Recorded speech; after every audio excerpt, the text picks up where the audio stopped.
안녕하세요. 저는 60대 김선옥입니다. 정말 큰일 날 뻔했던 제 이야기 한번 들어봐 주세요.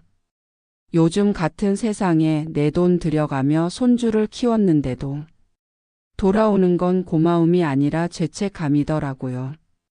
저는 이제 일흔을 바라보는 평범한 시골 할머니입니다. 남편은 일찍 세상을 떠났고 혼자 힘으로 두 아이 키우고 작은 가게 하며 40년을 살아왔습니다. 큰아들 준수는 서울에서 살고 있습니다. 사돈 쪽 집안이 좀 있는 편이라 저보다 더 부유하게 살 줄 알았는데 이상하게 항상 빠듯해 보였습니다. 몇 년 전 일이었습니다. 엄마 하준이 영어 학원비가 너무 비싼데 혹시 엄마가 좀 도와주실 수 있을까? 하준이는 제 손주입니다. 그 아이가 초등학교 들어갈 무렵부터 아들 부부는 계속해서 사교육 이야기를 꺼내왔습니다. 처음엔 20만 원, 30만 원씩 보태줬습니다.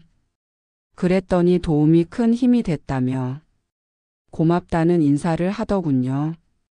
그런데 어느 순간부터 매달 50만 원이 당연해졌고 영어에 이어 수학, 피아노, 태권도까지. 요즘 애들 이 정도는 해야 된다고 하더니 제가 도운 금액이 벌써 8천만 원이 넘었습니다. 그동안 가게는 접었고 저는 매달 생활비를 아끼며 살고 있었습니다. 몇 푼씩 모은 적금은 깼고 심지어 국민연금에서 나오는 돈도 학원비로 송금한 적이 한두 번이 아니었죠. 그런데 말입니다. 고마움은 점점 사라지고 당연함만 커졌습니다. 얼마 전 아들 집에 반찬을 해가지고 갔습니다. 그런데 며느리 얼굴이 굳어 있더군요. 무슨 일인가 싶어 물어보니 하준이 중학교 올라가는데 이 정도 학원으론 턱도 없다고 하더군요. 그러면서 하는 말이 어머님이 지금까지 하던 거 계속 도와주시면 하준이 공부 계속 시킬 수 있을 것 같아요. 지금까지 하던 거? 그 말이 마음에 남았습니다. 나는 어느새 이 집의 사교육비 자동이체 기계가 되어 있었던 걸까요? 집으로 돌아오는 길 지하철 안에서 제 손가방을 꼭 끌어안고 있던 제 모습이 스스로 너무 초라하게 느껴졌습니다. 내가 도와준 게 아니라 빚을 진 기분이 들었어요. 며칠 뒤 아들과 전화 통화를 하게 됐습니다. 준수야, 엄마도 이제 형편이 안 돼서 앞으로는 좀 힘들 것 같다. 그랬더니 그 아이가 말했습니다. 엄마, 그럼 하준이는 어떻게? 지금까지 그렇게 도와줬으면서 갑자기 끊으면 애가 피해보잖아. 순간 가슴이 덜컥 내려앉았습니다. 내가 무슨 큰 죄라도 지은 줄 알았습니다. 그날 이후 밤마다 잠이 안 왔습니다. 내가 진짜 잘못한 걸까? 내가 처음부터 도와주지 않았으면 오히려 낫지 않았을까? 도움이란 게 이렇게 사람을 망가뜨리는 거였던가요? 하준이는 착한 아이입니다. 문제는 그 아이가 아니라 그 아이를 키우는 방식이 책임이 아니라 전가라는 점이었습니다. 그리고 저는 그때부터 조용히 정리를 시작했습니다. 은행에 가서 남은 잔고를 확인했고 기초연금도 쪼개 썼습니다. 그 와중에도 아들한텐 엄마 요즘 수입이 없어서 미안하다고만 말했습니다. 어느 날 동네 복지관에서 만난 또래 아주머니에게 그 얘기를 털어놨더니 한마디 하시더군요. 그건 도와준 게 아니라 내가 가족들한테 인질로 잡힌 거야. 그 말이 정말 뼈를 때렸습니다. 그날 밤 혼자 방에 앉아 손가락을 접으며 지난 5년간 보낸 금액을 계산해 봤습니다. 총합 약 8,180만 원. 내 인생에서 가장 큰 돈이 이렇게 빠져나갔다는 걸 그때 처음 숫자로 마주하게 됐습니다. 그런데 이게 끝이 아니었습니다. 며느리가 제게 또 다른 부탁을 해오는데 거기서부터 이야기는 완전히 다른 방향으로 흘러가기 시작했습니다. 며칠 후였습니다. 며느리에게서 연락이 왔습니다. 예전 같으면 어머님하고 살갑게 전화를 시작했겠지만 그날은 목소리부터 딱딱했습니다. 어머님 잠깐 뵐 수 있을까요? 드릴 말씀이 좀 있어서요. 그렇게 며느리를 마주한 건 동네 카페였습니다. 저는 조용히 앉아 있었고 며느리는 종이 한 장을 꺼내더군요. 이거 보시면 이해되실 거예요. 그 종이는 국제중 진학 설명회 안내문이었습니다. 하준이를 외국어 중학교에 보내고 싶다면서 앞으로 2년간 필요한 학원비와 과외비가 약 3천만 원 정도 든다는 내용이었습니다. 그런데요, 며느리는 조용히 말했습니다. 저희가 지금 대출이 많아서 혹시 어머님이 2년 정도만 보태주시면 하준이 진짜 좋은 대학 갈 수 있어요. 제가 말했습니다. 그동안 도운 게 6천이 넘는데 이제는 정말 여유가 없다. 그런데 그 다음 말, 제 귀를 의심하게 만들었습니다. 어머님이 예전에 아파트 팔고 일부 남기셨다면서요? 사실 그런 거 손주한테 쓰는 게 맞지 않아요? 순간 피가 거꾸로 솟는 기분이었습니다. 내가 내 돈 쓰겠다는데 왜 저 사람은 맞다 틀리다를 판단하는 걸까? 저는 말없이 자리를 떴습니다. 그날 밤 손이 떨려서 밥도 제대로 못 먹었습니다. 며칠 후 아들과 통화가 됐습니다. 저는 조심스럽게 말했습니다. 준수야, 너희 요즘 너무 무리하는 거 아니니? 하준이도 중요하지만 부모가 너무 힘들면 아이도 불안해진다. 그러자 아들은 이렇게 말하더군요. 엄마, 요즘 세상에 그 정도로 키워서 뭐가 되겠어? 부모가 감당해야지. 감당. 그 단어가 머릿속에서 맴돌았습니다. 그들이 말하는 감당은 내 노후 자금, 내 식비, 내 병원비, 내 삶 전체였습니다. 그날부터 저는 집 앞에 있는 통장과 도장을 따로 숨기기 시작했습니다. 전화는 받되 돈 이야기가 나오면 바로 끊었습니다. 며느리는 급기야 저를 무책임한 어른이라고 했습니다. 아들마저도 엄마 너무 이기적이야 라고 말했습니다.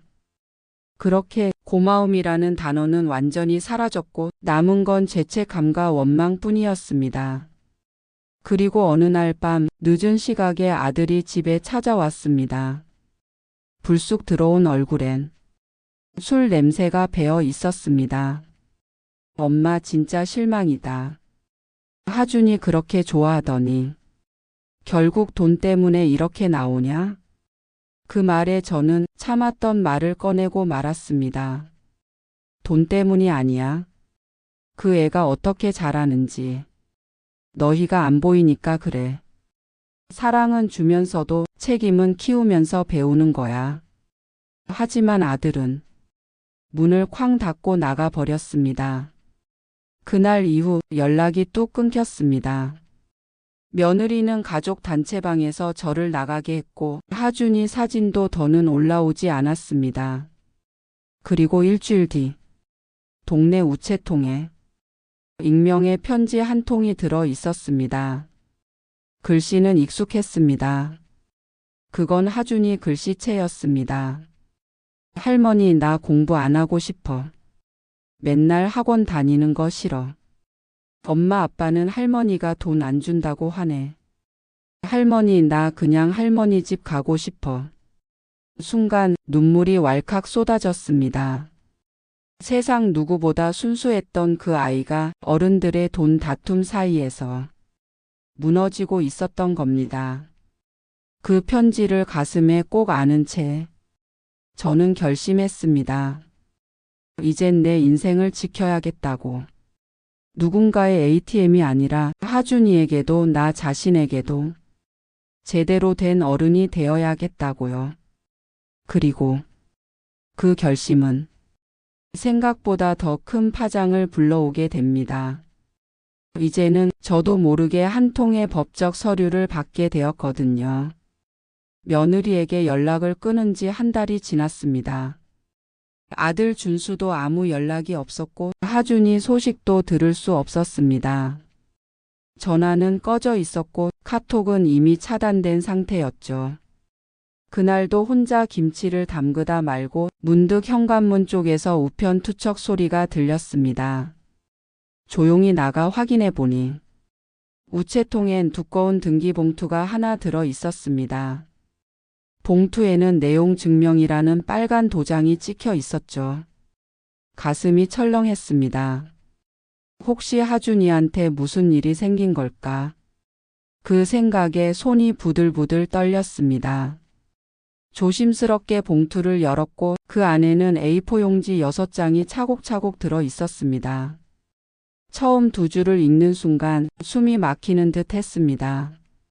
본인은 직계 가족인 어머니의 노후 자금 일부를 손주를 위한 사교육비로 투자해 왔으며 해당 지원이 갑작스레 끊김으로 인해 아이의 학습권이 침해되었음을 고지합니다.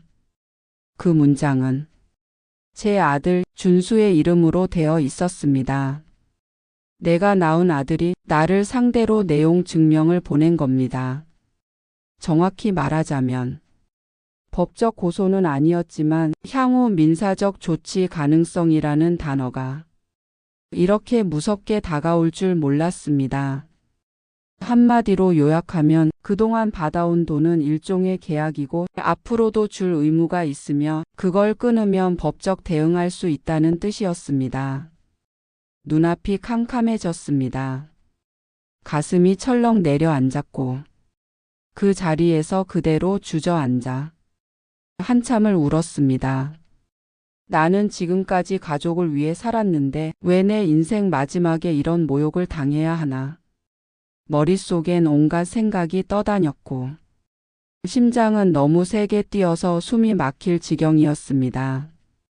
그날 밤 잠도 들 수 없었고 도저히 혼자 해결할 자신이 없어 다음 날 복지관 법률상담소를 찾아갔습니다. 젊은 변호사분이 조용히 말했습니다. 어르신, 이건 법적 강제성이 거의 없습니다. 하지만 자녀가 이걸 보냈다는 사실 자체가 가장 큰 상처이겠네요. 맞습니다. 돈이 아니라 믿음이 무너졌다는 사실이 저를 더 아프게 했습니다. 그리고 며칠 뒤 예상치 못한 전화 한 통을 받게 됩니다. 모르는 번호였지만 받자마자 상대는 이렇게 말했습니다. 어머님, 저 송지연이에요. 기억하시죠? 예전에 사돈 어르신 댁에서 뵀던 그녀는 사돈 쪽 작은 딸, 그러니까 제 며느리의 여동생이었습니다. 예의 바르고 나긋나긋한 성격이었는데 이렇게 전화한 적은 없었습니다. 어머님, 저 이런 말씀 드리기 참 조심스러운데요. 사실 언니네가 어머님 앞으로 된 임대주택 보증금 건으로 뭔가 계획 중인 것 같아서요. 그 순간 등에 소름이 돋았습니다. 그 집에 한때 제 명의로 되어 있던 전셋집 보증금이 아직 제 이름으로 남아 있다는 걸 며느리는 알고 있었습니다. 그리고 그걸 이용해 뭔가 명예 이전을 시도하려는 정황이 지연 씨를 통해 전해진 겁니다. 제가 이 얘기하면 언니한테 너무 미움받겠지만 어머님이 혹시라도 무슨 서류를 받게 되시면 절대 서명하지 마세요. 저는 전화를 끊고 바로 은행으로 달려갔습니다. 보증금 관련 서류를 다시 확인했고 명예보호 조치를 요청했습니다. 그리고 그날 밤 손이 떨려 밥도 먹지 못한 채 다이어리 한 켠에 이런 문장을 적었습니다. 내가 낳은 자식이지만, 내가 평생 믿었던 사람이지만 이젠 더 이상 내 전부가 아니어야 한다. 그 문장을 쓰고 나니 처음으로 숨이 쉬어졌습니다. 처음으로 이 모든 걸 끊어낼 수 있다는 생각이 들었고 그게 해방일 수도 있다는 걸 느꼈습니다. 하지만 거기서 끝이 아니었습니다. 며칠 후 하준이가 학교에서 도망쳤다는 연락을 받았습니다. 그리고 저는 경찰에게서 연락을 받았습니다. 조모님 맞으시죠? 하준 군이 지금 어머님 집 주소를 찾아왔습니다. 그날은 비가 부슬부슬 내리던 늦은 오후였습니다. 전화기를 들고 있던 제 손은 식은땀으로 젖어 있었고 경찰의 말이 끝나기 무섭게 저는 외투 하나 걸치고 뛰쳐나갔습니다. 파출소 앞 의자에 앉아 있던 아이는 비에 젖은 가방을 무릎에 올려놓고 고개를 푹 숙이고 있었습니다. 하준아. 제가 이름을 부르자 그 아이는 조용히 고개를 들었습니다. 그 얼굴엔 미움도 억울함도 심지어 기대도 없었습니다. 그저 지쳐 보였습니다. 조용히 아이를 데리고 집으로 돌아왔고 따뜻한 물에 발을 담가주며 말없이 등을 토닥였습니다. 한참 후 아이가 입을 열었습니다. 할머니, 나 그냥 공부 안 해도 되니까 여기서 살면 안 돼요? 그 말 한마디에 가슴이 쿵 내려앉았습니다. 학교에서는 맨날 쪽지 시험 봐. 100점 안 맞으면 엄마가 소리 질러. 아빠는 피곤하다고 나랑 말도 안 해. 저는 조용히 손을 잡아줬습니다. 작고 마른 손, 이 아이가 이토록 말랐다는 걸 그제야 느꼈습니다. 나 시험 망쳤다고 하니까. 엄마가 너 할머니 돈으로 키웠는데 이게 뭐냐고 했어. 할머니한테 미안해졌어. 그 말을 듣는 순간 눈물이 저절로 흘러나왔습니다. 그래서 그냥 도망쳤어. 내가 가고 싶은 데는 할머니 집밖에 없었어. 저는 하준이를 안아주었습니다. 그 아이는 처음으로 제 품에서 울었습니다. 조용히 그러나 참을 수 없는 진심으로 울었습니다. 그날 밤 하준이는 제 옆에서 잤습니다. 한밤중 자다 깬 저는 작은 숨소리를 들으며 오랜만에 마음이 잔잔해졌습니다. 그리고 결심했습니다. 이 아이만큼은 지키자. 돈도 체면도 다 내려놓더라도 이 아이가 무너지게 둘 수는 없다고. 하지만 다음 날 아침 초인종이 울렸습니다. 문을 열자 아들과 며느리가 서 있었습니다. 얼굴은 굳어 있었고 며느리는 문턱도 안 넘고 말했습니다. 하준이 데리러 왔어요. 저는 조용히 말했습니다. 하준이는 아직 마음이 정리되지 않았어. 하루만 시간을 줘. 그러자 며느리가 언성을 높였습니다. 하준이는 우리 애예요. 어머님 도를 넘지 마세요. 그 말에 아들도 고개를 돌린 채 한마디 했습니다. 엄마 제발 이런 식으로 나오지 마. 그 순간 하준이가 방문 너머로 나왔습니다. 작은 목소리로 말했습니다. 난 안 갈래. 부모 둘은 당황한 표정을 지었습니다. 하준아 장난치지 마. 학교도 가야 하고. 하지만 하준이는 단호하게 말했습니다. 학교 안 갈래. 엄마 맨날 소리치고. 아빠 나랑 말도 안 하잖아. 난 그냥 할머니랑 있고 싶어. 그 순간 며느리의 얼굴이 굳었고 아들은 아이에게 다가가 말했습니다. 하준아, 넌 지금 이기적인 거야. 넌 내가 뭘 모르는 거야. 그 말에 하준이는 고개를 푹 숙였습니다.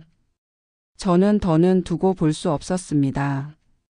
준수야, 내가 하준이를 데려가도 좋아. 그런데 그 전에 그 아이가 지금 뭘 원하는지는 제대로 들어줘야 하지 않겠니? 정적이 흘렀고 며느리는 차갑게 말했습니다. 이건 유괴예요. 우린 경찰에 신고할 수도 있어요. 그 말에 제 안에서 끓어오르던 분노가 처음으로 입 밖으로 터져 나왔습니다. 그렇게 해. 경찰이 오면 그 아이가 지금까지 어떤 대우를 받았는지도 다 말할게. 내가 그동안 얼마나 돈을 줬는지도 말할 거고 이 아이가 왜 우리 집까지 도망쳤는지도 말할 거야. 그날 두 사람은 말없이 돌아갔습니다. 그리고 일주일이 지났습니다. 아들 부부는 연락이 없었습니다. 대신 그동안 며느리가 다니던 학원 몇 곳에서 연체된 학원비 독촉장이 날아왔습니다. 그 안에는 제 이름이 적힌 보증 서류가 있었습니다. 보증인 김선호.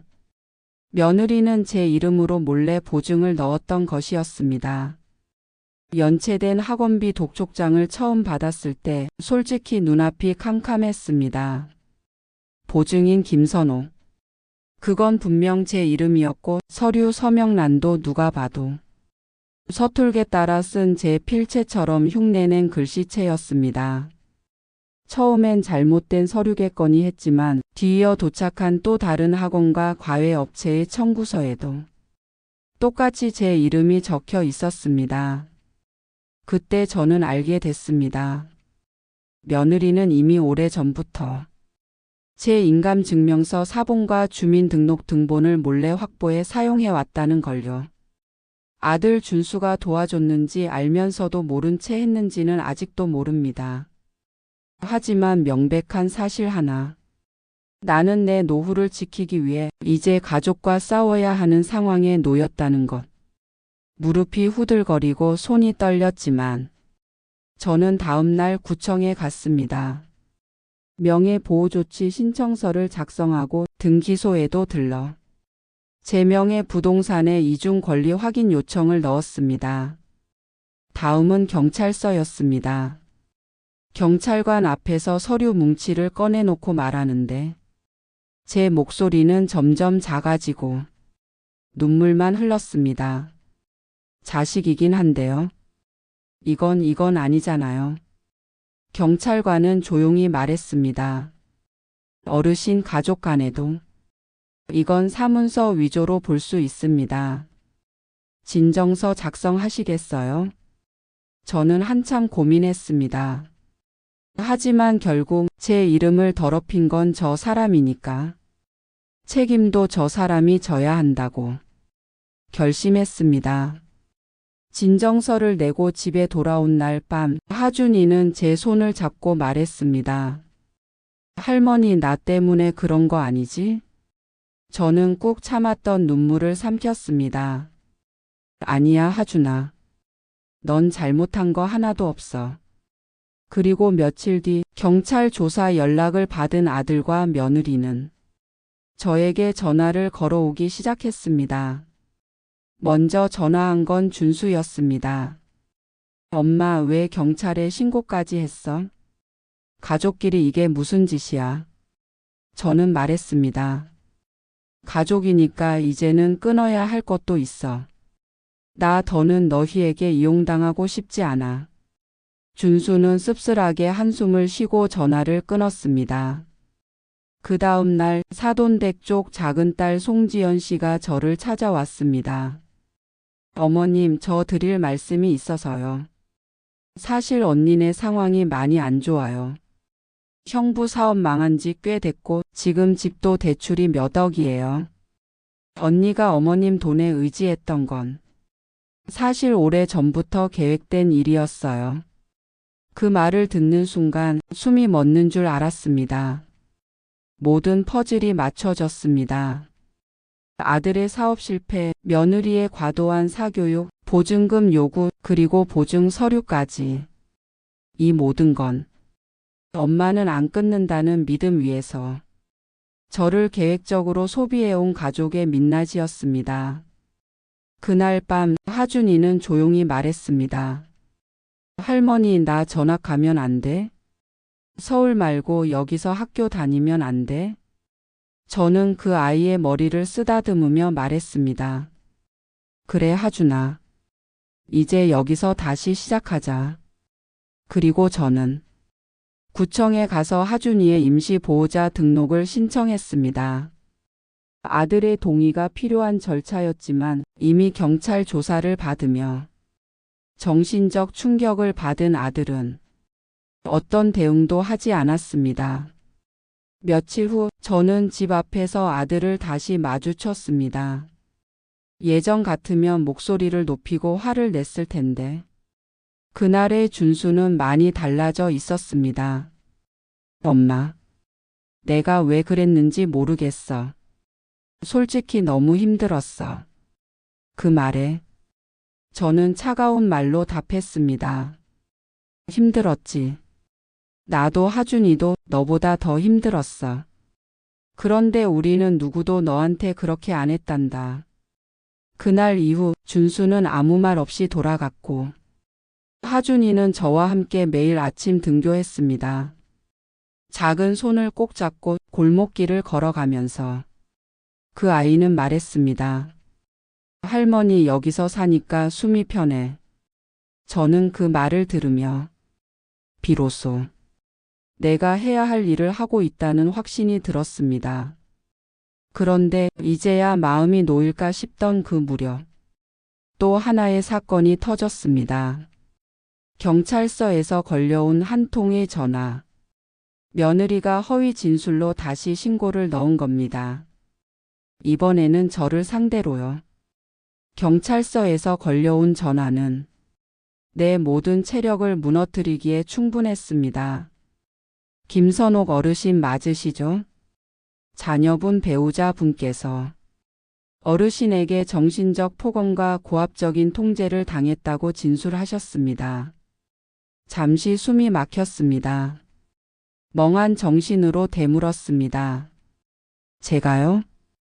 경찰은 형식적인 조사를 요청했고 저는 모든 통화 기록과 문자 메시지 그리고 며느리와의 대화가 없었다는 점을 소명했습니다. 경찰 조사 중 담당 수사관이 조용히 말했습니다. 어르신, 이건 허위 신고에 가까워 보여요. 어르신이 오히려 피해를 입으셨다면 무고죄로 역고소하실 수도 있습니다. 하지만 저는 고개를 저었습니다. 이제 그럴 힘도 없네요. 다만 이 일이 끝났으면 좋겠어요.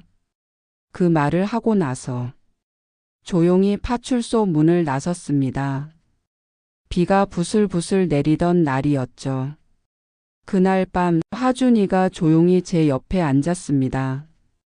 할머니, 나 이제 매일 웃을 수 있어. 저는 조용히 아이의 등을 토닥이며 말했습니다. 그래, 우리 웃자. 이제 울 일 없도록 만들자.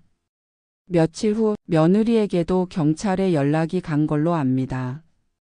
그리고 또 며칠 뒤 그 집에 법원의 조정 명령이 내려졌다는 이야기를 전해 들었습니다. 내용은 이랬습니다. 사연자는 더 이상 아들 부부의 경제적 책임을 지지 않는다.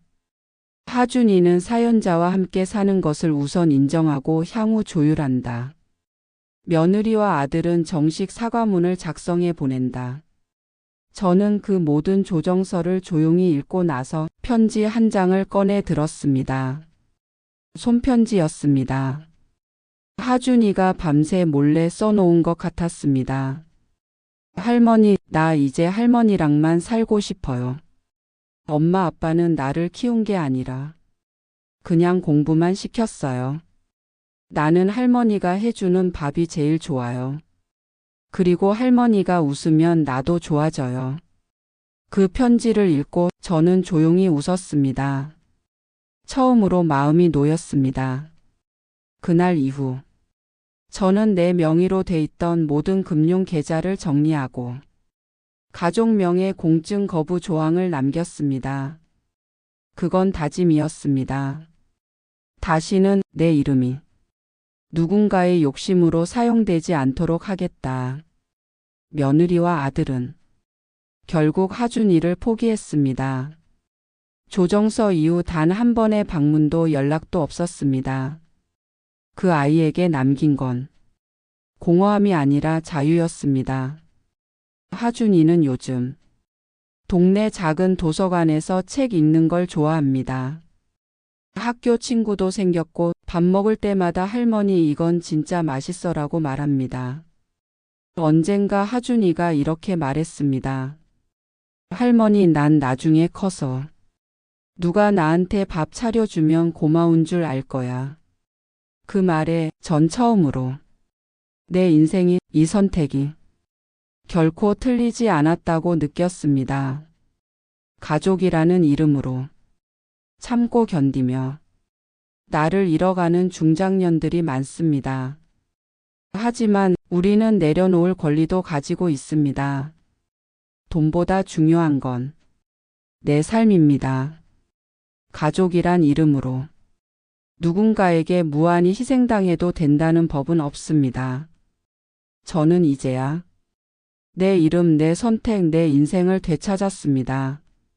하준이와 함께 제 이야기 들어주셔서 감사합니다. 여러분들 인생에 좋은 일만 가득하시고 행복하시길 바랄게요. 구독과 댓글 남겨주시면 감사하겠습니다.